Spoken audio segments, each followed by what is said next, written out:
بسم اللہ الرحمن الرحیم۔ باب من رأى الجہر بسم اللہ الرحمن الرحیم۔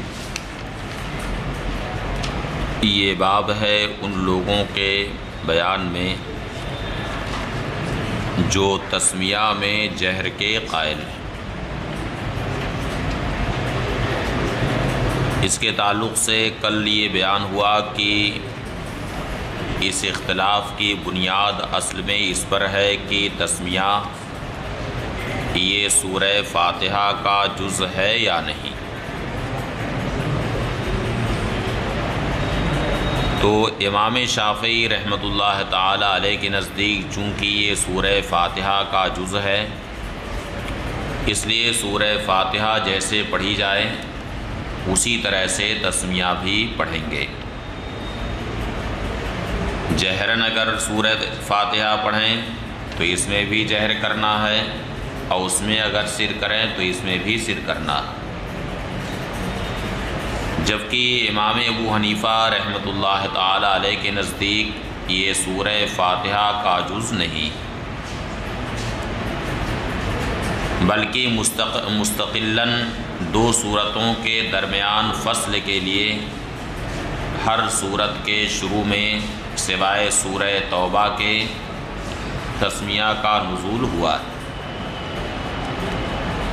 تو امام اعظم رحمۃ اللہ تعالی علیہ کے نزدیک چونکہ یہ سورہ فاتحہ کا جز نہیں ہے، اس بنا پر امام اعظم رحمۃ اللہ تعالی علیہ فرماتے ہیں کہ جہر نہ کرے بلکہ سر کرے۔ حدثنا احمد بن عبدہ حدثنا المعتمر بن سلیمان قال حدثني اسماعیل بن حماد عن ابی خالد عن ابن عباس رضی اللہ تعالی عنہما قال کان النبی صلی اللہ علیہ وسلم یفتتح صلاتہ ببسم اللہ الرحمن الرحیم۔ حضرت عبداللہ ابن عباس رضی اللہ تعالی عنہما فرماتے ہیں کہ نبی کریم صلی اللہ علیہ وسلم نماز بسم اللہ الرحمن الرحیم سے شروع فرماتے، اور ظاہر ہے کہ حضرت عبداللہ ابن عباس نے تسمیہ کو سنا، جو اس بات کی دلیل ہے کہ نبی کریم صلی اللہ علیہ وسلم نے تسمیہ میں جہر فرمایا۔ یہ حدیث امام شافعی رحمۃ اللہ تعالی علیہ کی دلیل، جبکہ یہاں کئی جہتوں سے بحث کی گئی ہے، اور یہ ساری تفصیلات امام طحاوی رحمۃ اللہ تعالی علیہ نے شرح معانی الآثار میں فرمائی۔ پہلی بات یہ ہے کہ ایک طرف حضرت عبداللہ ابن مغفل کی حدیث دیکھیے، اور دوسری طرف حضرت عبداللہ ابن عباس کی اس حدیث کو دیکھیے۔ اس حدیث کے بارے میں امام ترمذی نے فرمایا کہ وہ حدیث حسن، قال ابو عیسیٰ حدیث عبداللہ بن مغفل حدیث حسن، اسے کیا قرار دیا ہے؟ حسن قرار دیا۔ اور حضرت عبداللہ ابن عباس رضی اللہ تعالی عنہما کی اس حدیث کے تعلق سے فرماتے ہیں کہ وَلَيْسَ إِسْنَادُهُ بِذَاكَ، یعنی اس کی سند اس درجے کی قوی نہیں۔ تو سند کے اعتبار سے اگر دیکھیں تو حضرت عبداللہ ابن مغفل کی حدیث سند کے اعتبار سے اس سے قوی۔ دوسری بات یہ ہے کہ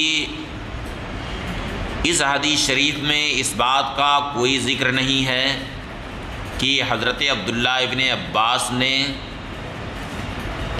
تسمیہ سے آغاز کرتے ہوئے کب سنا ہے جماعت میں باضابطہ جو نماز پنجگانہ کی جماعت ہوتی تھی اس میں انہوں نے سنا، یا یہ ہے کہ نبی کریم صلی اللہ علیہ وسلم کے داہنی طرف جب انہوں نے کھڑے ہو کر کے نماز پڑھی اس وقت انہوں نے سنا، اس کا کوئی ذکر نہیں۔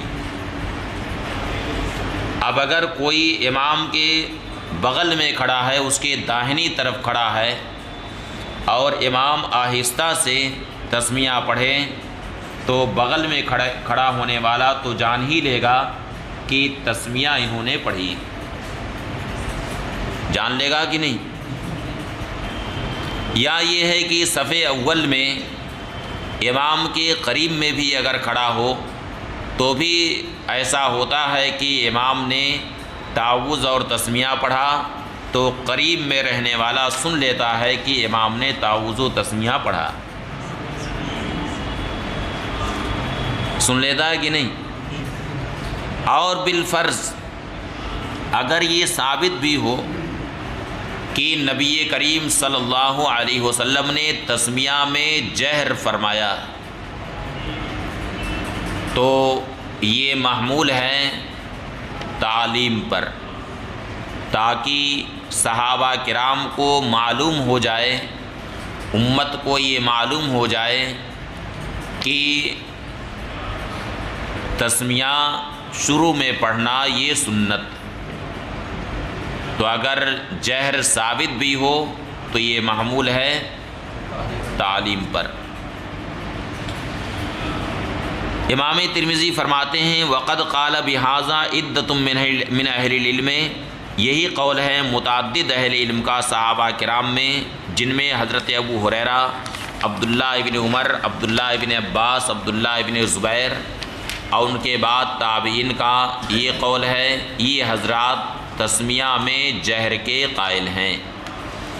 یہی قول ہے امام شافعی، اسماعیل ابن حماد یعنی حماد ابن ابی سلیمان کا، اور ابو خالد، اس حدیث کے جو رجال میں ہیں یہ ابو خالد والبی، ان کا نام ہرمز ہے اور وہ کوفی۔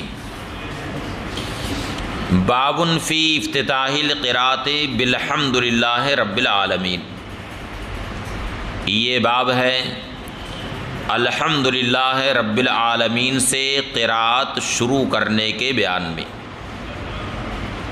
یعنی سورت سے پہلے الحمد للہ رب العالمین یعنی سورہ فاتحہ پڑھے۔ حدثنا قتیبہ حدثنا ابو عوانہ عن قتادہ عن انس قال کان رسول اللہ صلی اللہ علیہ وسلم و ابو بکر و عمر و عثمان یفتتحون القراءۃ بالحمد للہ رب العالمین۔ حضرت انس بن مالک رضی اللہ تعالی عنہ سے روایت ہے، انہوں نے فرمایا کہ نبی کریم صلی اللہ علیہ وسلم اور حضرات خلفائے راشدین حضرت ابو بکر و عمر اور حضرت عثمان رضی اللہ تعالی عنہم الحمدللہ رب العالمین سے قراءت شروع فرماتے۔ اب اس سے تو یہ ظاہر ہوتا ہے کہ تسمیہ میں جہر نہیں فرماتے تھے، ورنہ کیا کس طرح سے روایت کرتے کہ یستفتحون القراءۃ ببسم اللہ الرحمن الرحیم، یعنی قراءت شروع کرتے کیسے؟ تسمیہ سے قراءت شروع کرتے، لیکن یہاں تسمیہ کا ذکر نہیں کیا بلکہ الحمدللہ کا ذکر کیا ہے۔ یہ اس بات کی دلیل ہے کہ نبی کریم صلی اللہ علیہ وسلم اور حضرات خلفائے راشدین تسمیہ میں جہر نہیں فرماتے تھے، اور اس کی تائید خود حضرت عبداللہ ابن مغفل کی بھی اس حدیث سے ہوتی ہے جس میں انہوں نے خود یہ فرمایا کہ میں نے نبی کریم صلی اللہ علیہ وسلم کے ساتھ اور حضرات خلفائے راشدین کے ساتھ نماز پڑھی تو میں نے ان میں کسی کو بھی تسمیہ میں جہر کرتے ہوئے نہیں سنا۔ اس لیے اس سے بھی اس بات کی تائید ہوتی ہے کہ یہ حضرات تسمیہ سرن پڑھتے تھے، اس میں جہر نہیں کرتے تھے۔ امام شافعی رحمۃ اللہ تعالی علیہ اس کی تعویل کرتے ہیں کہ انما معنی ھذا الحدیث، اس حدیث شریف کا معنی یہ ہے کہ نبی کریم صلی اللہ علیہ وسلم اور حضرات خلفائے راشدین الحمدللہ رب العالمین سے قرات شروع فرماتے ہیں۔ اس کا معنی یہ ہے کہ یہ حضرات سورت سے پہلے سورہ فاتحہ پڑھتے تھے۔ ولیس معنی، اور اس کا یہ معنی نہیں ہے کہ یہ حضرات بسم اللہ الرحمن الرحیم پڑھتے ہی نہیں تھے۔ وکان الشافعی یرا، جبکہ امام شافعی رحمۃ اللہ تعالی علیہ کا قول یہ ہے کہ بسم اللہ الرحمن الرحیم سے شروع کیا جائے، یعنی قرات بسم اللہ الرحمن الرحیم سے شروع کی جائے اور اس میں جہر بھی کیا جائے، جبکہ قرات جہرن۔ باب ما جاء انہ لا صلاۃ الا بفاتحۃ الکتاب، یہ باب اس بیان میں ہے کہ سورہ فاتحہ کے بغیر نماز نہیں۔ حدثنا ابن ابی عمر وعلی بن حجر قال حدثنا سفیان عن الزہری عن محمود بن الربیع عن عبادہ بن الصامت عن النبی صلی اللہ علیہ وسلم قال لا صلاۃ لمن لم یقرأ بفاتحۃ الکتاب۔ محمود ابن الربیع حضرت عبادہ ابن صامت انصاری رضی اللہ تعالی عنہ سے روایت کرتے ہیں کہ نبی کریم صلی اللہ علیہ وسلم نے ارشاد فرمایا کہ جو شخص سورہ فاتحہ نہ پڑھے اس کی نماز نہیں ہے، یعنی اس کی نماز کامل نہیں۔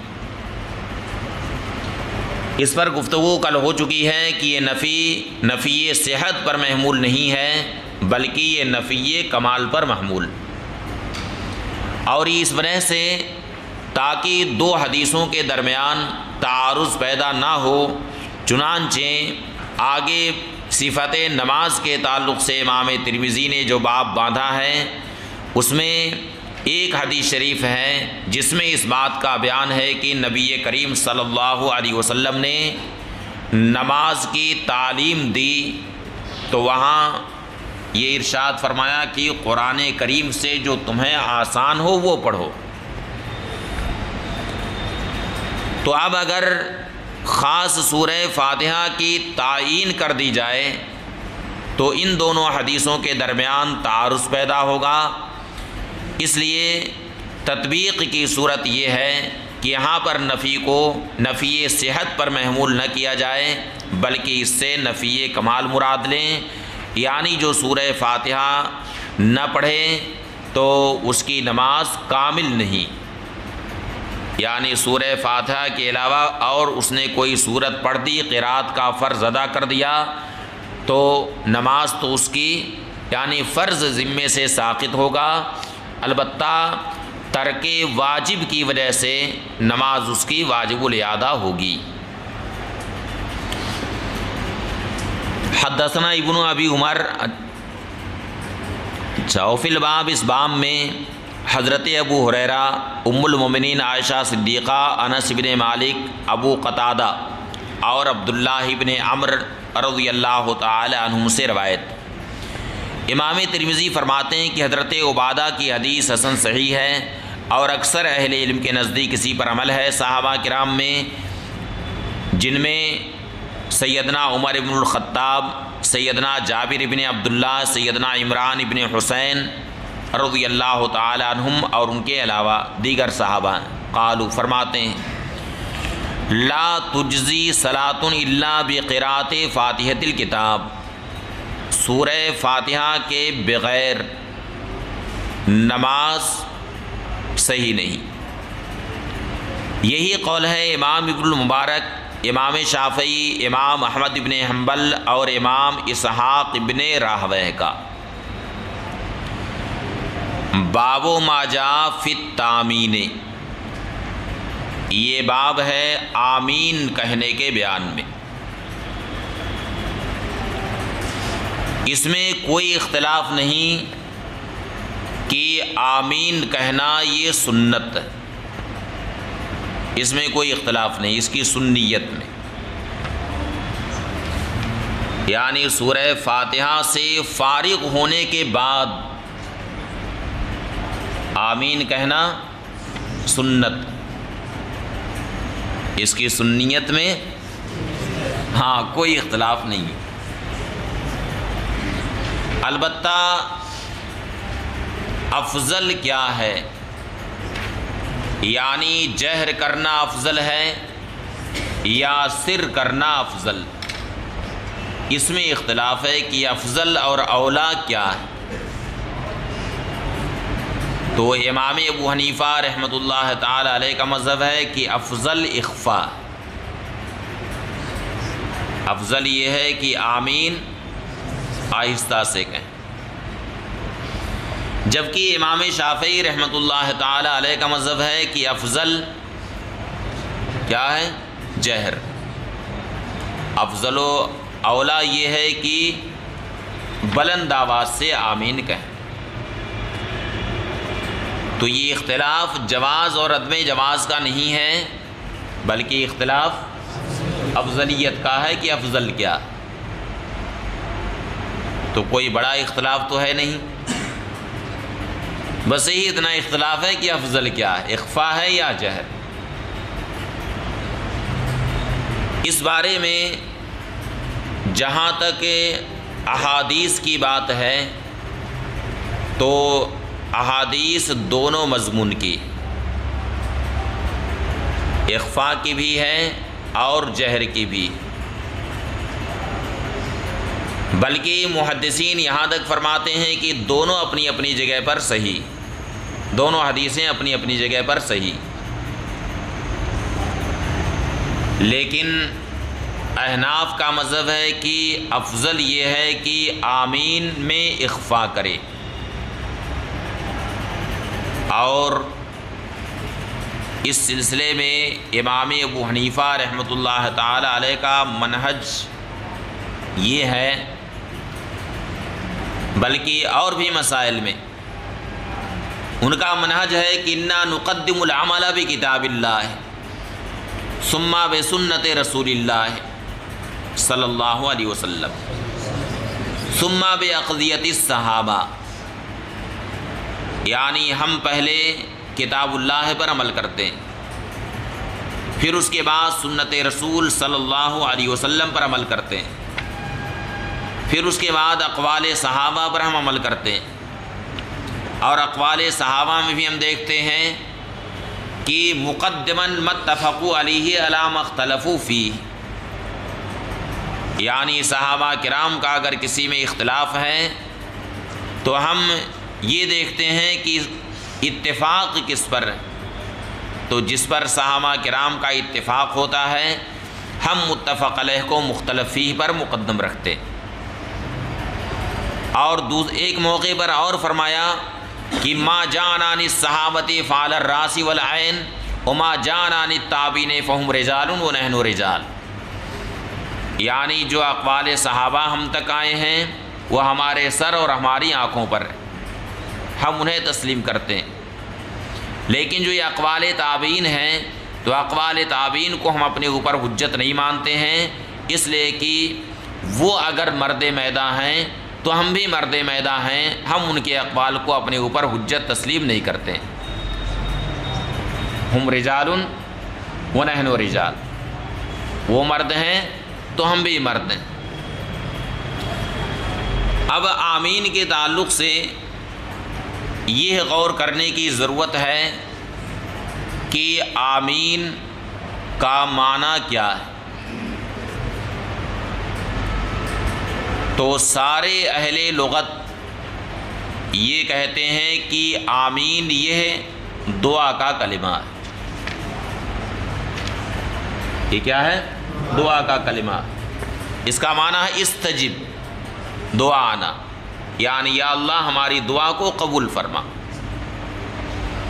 اور دعا کی قبولیت کی دعا یہ بھی دعا ہے کہ نہیں؟ دعا کی قبولیت کی دعا کرنا یہ بھی کیا ہے؟ یہ بھی دعا ہے۔ تو اس میں کوئی شبہ نہیں ہے کہ یہ دعا ہے۔ اور دعا ہونے کی دلیل یہ ہے کہ حضرت موسیٰ علیہ السلام نے فرعون کی ہلاکت کی جب دعا فرمائی تو اس کے بعد اللہ تعالیٰ نے ارشاد فرمایا کہ قد اجیبت دعوتکما فاستقیما، یعنی تم دونوں کی دعا قبول کی گئی، جبکہ دعا حضرت موسیٰ علیہ السلام نے کی ہے، مگر تثنیہ کے ساتھ خطاب ہوا کہ تم دونوں کی دعا قبول کی گئی۔ اس آیت کریمہ کے تحت سارے مفسرین یہ لکھتے ہیں کہ حضرت موسیٰ علیہ السلام نے جو دعا فرمائی تو حضرت ہارون علیہ السلام نے اس پر آمین کہا تھا، اس لیے ارشاد ہوا قد اجیبت دعوتکما، یعنی تم دونوں کی دعا قبول کی گئی۔ تو اس آیت کریمہ سے بھی معلوم ہوا کہ آمین کیا ہے؟ دعا۔ معلوم ہوا کہ نہیں کہ آمین دعا؟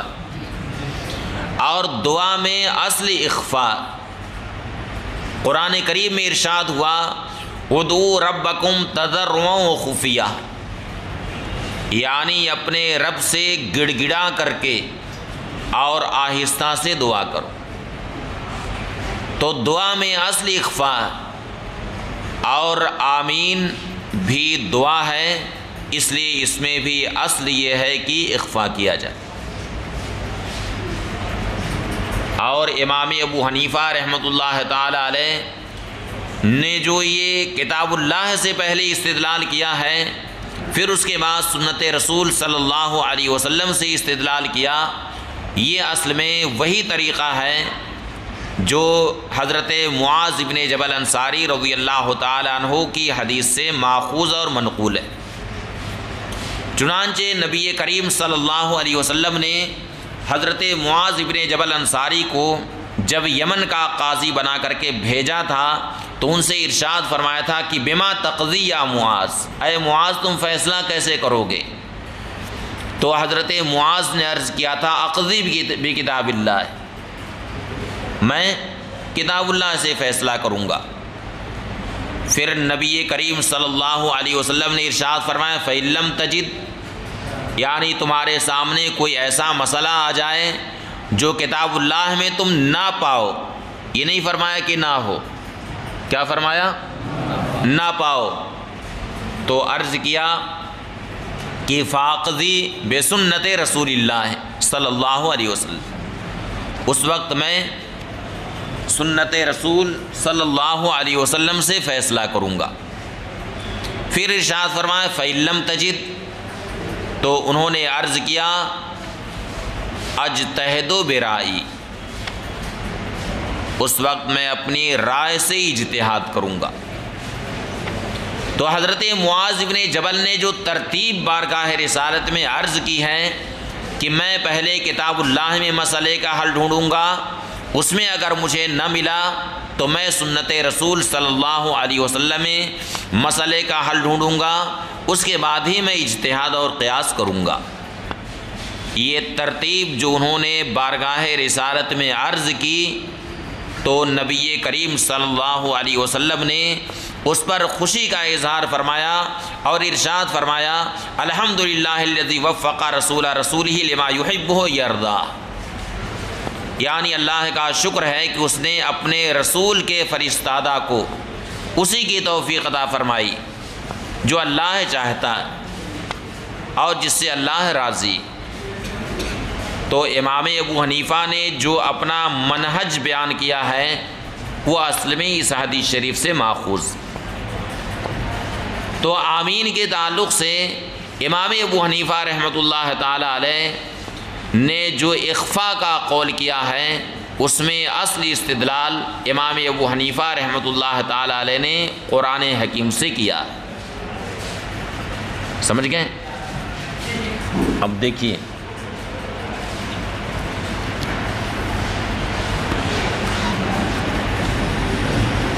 حدثنا بندار حدثنا یحییٰ بن سعید وعبد الرحمن بن مہدی قال حدثنا سفیان عن سلمہ بن کہیل عن حجر بن انبس عن وائل بن حجر.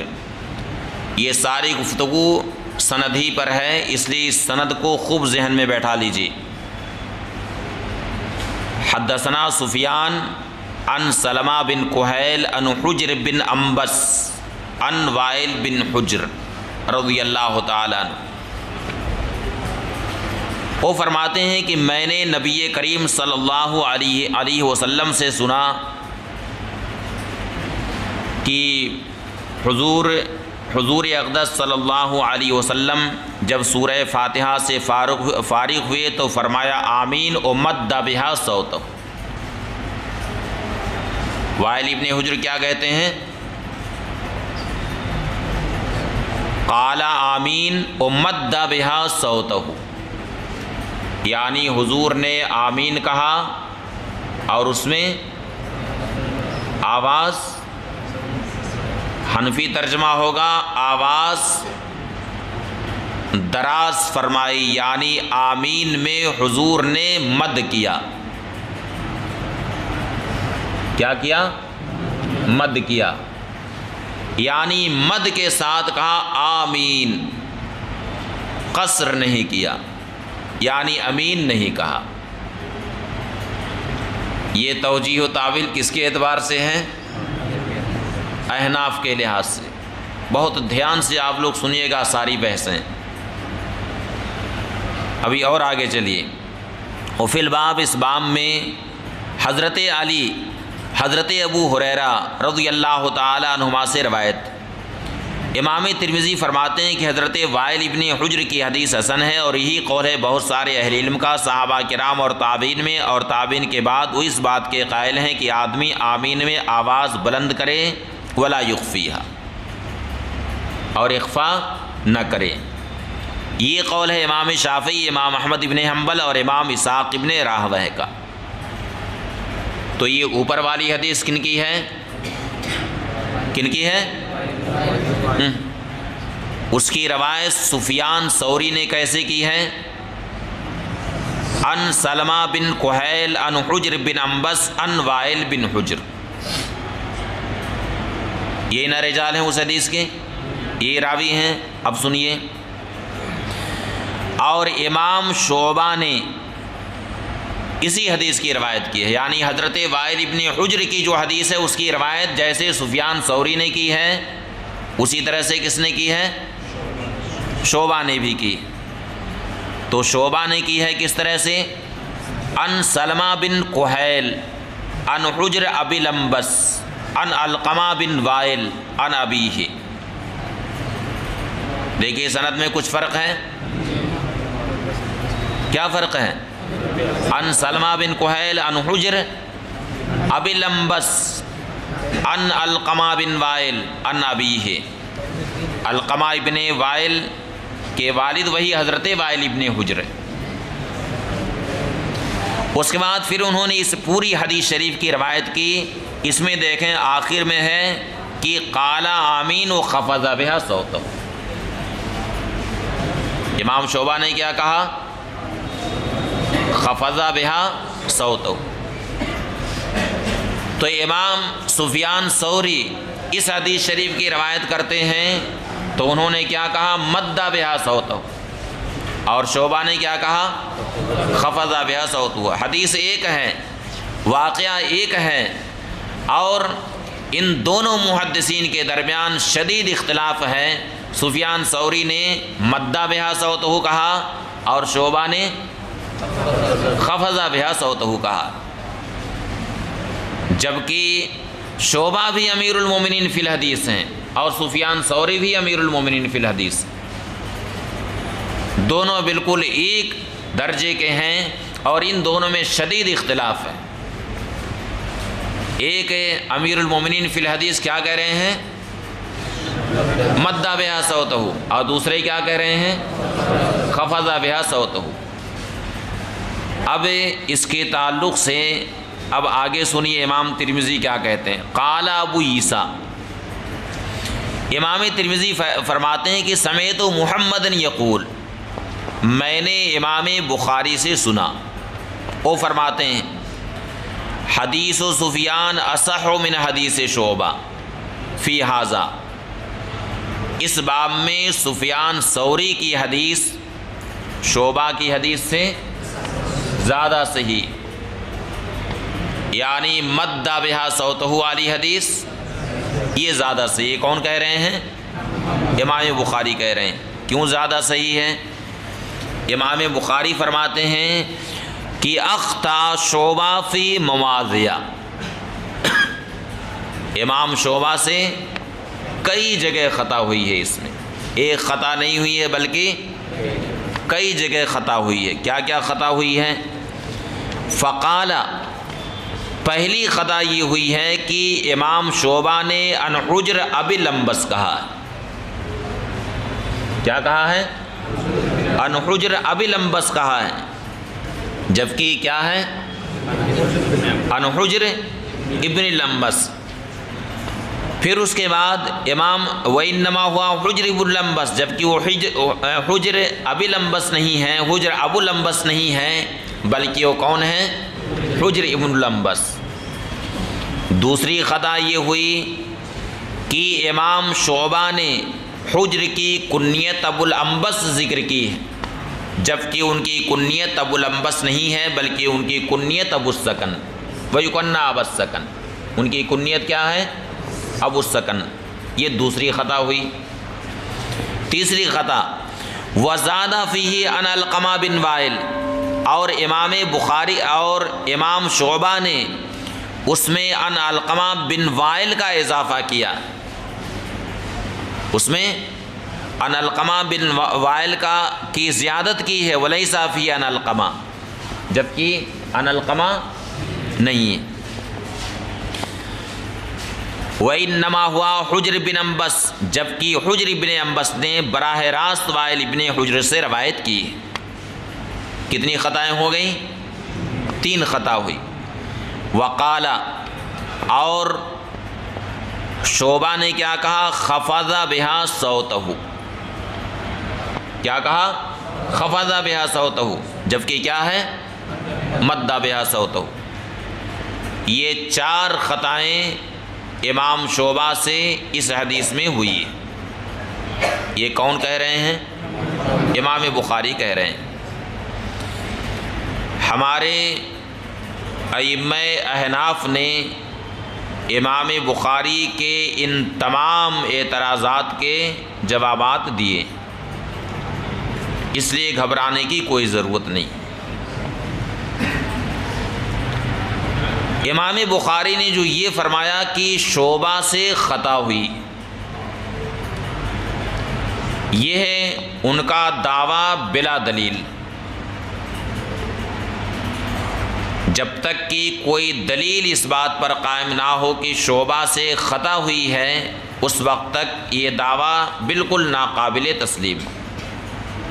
خاص طور سے امام شعبہ یہ ایسے امیر المومنین فی الحدیث ہیں کہ ان کے امیر المومنین فی الحدیث ہونے پر کسی کا اختلاف نہیں ہے، اور دونوں کے درمیان جہاں تک ترجیح کی بات ہے تو خود علامہ ابن حجر عسقلانی نے سفیان ثوری کے بارے میں صرف حافظ کا لفظ استعمال کیا۔ کیا کہا ہے؟ صرف حافظ۔ اور شعبہ کے بارے میں کہا ہے حافظ متقن، یعنی 2 لفظ استعمال کیا، حافظ کا بھی اور متقن کا بھی۔ اور قاعدہ یہ ہے کہ کسی راوی کے بارے میں جس قدر توثیق کے الفاظ ذکر کیے جائیں گے اسی قدر اس کا مرتبہ اونچا ہوگا۔ تو علامہ ابن حجر عسقلانی نے تقریب التہذیب میں امام شعبہ کے تعلق سے دو لفظ استعمال کیا، دو لفظ ذکر کیا، ایک حافظ اور دوسرا متقن، اور سفیان ثوری کے بارے میں صرف حافظ کہا۔ اس لیے ان دونوں میں اگر تقابل کی بات ہے تو ترجیح شعبہ کو دی جائے گی۔ اب شعبہ ہی سے خطا ہوئی ہے یہ کہنا یہ صرف دعویٰ بلا دلیل ہے۔ اگر اس بنیاد پر آپ یہ کہتے ہیں کہ شعبہ سے خطا ہوئی ہے اس لیے کہ شعبہ خطا سے معصوم نہیں ہے، تو سفیان ثوری ہی کہاں خطا سے معصوم ہے، احتمال خطا ان میں بھی ہے۔ اور جہاں تک بات اس کی ہے کہ شعبہ نے حجر ابی الانبس کہا اور حقیقت میں کیا ہے، حجر ابن الانبس، تو امام شعبہ نے جو کہا ہے وہ صحیح، حجر ابن الانبس بھی ہیں اور حجر ابو الانبس بھی، دونوں ہیں، وہ حجر ابن الانبس بھی ہیں اور حجر ابو الانبس بھی۔ ان کی کنیت ابو الانبس ہی ہے، اس وجہ سے کہ امام ابن حبان نے کتاب الثقات میں اسی پر جزم کیا ہے اور یہ صاف لکھ دیا ہے کہ کنیتہ کا اسم ابی ہے، یعنی حجر کی کنیت ان کے باپ کے نام پر، حجر کی کنیت ان کے والد کے نام پر ہے، یعنی ابو الانبس ان کی کنیت ہے۔ امام ابن حبان نے کتاب الثقات میں اسی پر جزم کیا ہے، اس لیے امام شعبہ نے جو یہ فرمایا ہے ان حجر ابی الانبس، یہ صحیح ہے اپنی جگہ پر، اس پر کسی بھی طرح کا کلام نہیں کیا جا سکتا، سمجھ گئے؟ اور اگر یہی بات ہے تو ایک دوسری سند ایسی بھی ہے جس میں سفیان ثوری نے خود ان حجر ابی الانبس کہا، ایک دوسری سند ہے جس میں سفیان ثوری نے خود کیا کہا ہے، ان حجر ابی الانبس کہا۔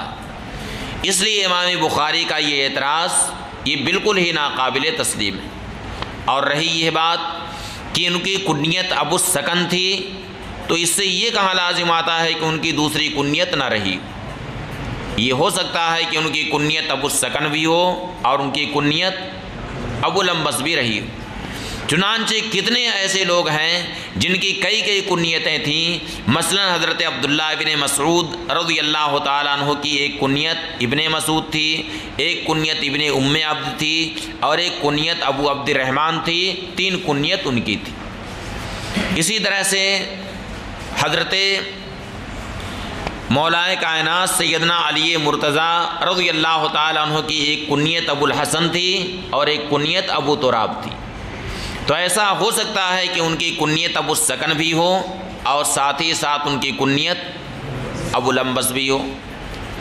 اور رہا تیسرا اعتراض ان کا امام بخاری کا کہ انہوں نے حجر اور وائل کے درمیان علقمہ کی زیادت کی ہے اور یہ ان سے خطا ہوئی ہے، تو یہ بھی بالکل ہی ناقابل قبول ہے، اس وجہ سے کہ حضرت امام شعبہ یہ ثقہ ہی نہیں بلکہ امیر المومنین فی الحدیث ہیں، اور یہ قاعدہ ہے کہ ثقہ کی زیادت مقبول ہوتی، ثقہ کی زیادتی کیا ہوتی ہے، مقبول ہوتی ہے۔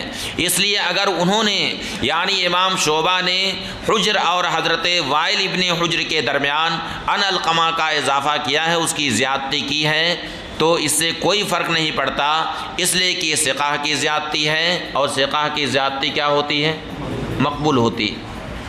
تو ایسا ہو سکتا ہے کہ حجر نے یہ حدیث علقمہ سے پہلے سنی ہو اور اس کے بعد پھر علقمہ کے جو شیخ ہیں حضرت وائل ابن حجر ان سے بعد میں سن لی ہو، یعنی سند نازل سے بھی سنی ہے اور سند عالی سے بھی سنی ہے، اس لیے جب تک ان کے پاس نزول اسناد تھا اس وقت تک وہ بیچ میں ان علقمہ کہتے تھے، اور جب سند عالی سے انہیں یہ حدیث پہنچ گئی یعنی اپنے شیخ کے شیخ سے ملاقات ہو گئی اور براہ راست ان سے یہ حدیث سن لی، تو درمیان سے ان علقمہ کو انہوں نے حذف کر دیا اور براہ راست ان وائل بن حجر کہنے لگے، سمجھ گئے؟ اور رہی یہ بات کہ خفضہ بہا صوتہ نہیں ہے بلکہ مدہ بہا صوتہ ہے، تو یہ بھی ناقابل تسلیم ہے، اس لیے کہ دارقطنی نے خود اسی حدیث شریف کی روایت کی ہے تو اس میں انہوں نے خفضہ بہا صوتہ ہی ذکر کیا ہے اور مدہ بہا صوتہ نہیں ذکر کیا ہے۔ اس وجہ سے امام شعبہ نے جن الفاظ میں اس حدیث شریف کی روایت کی ہے اس کو دوسری حدیث سے مطابقت ہو جاتی ہے، اس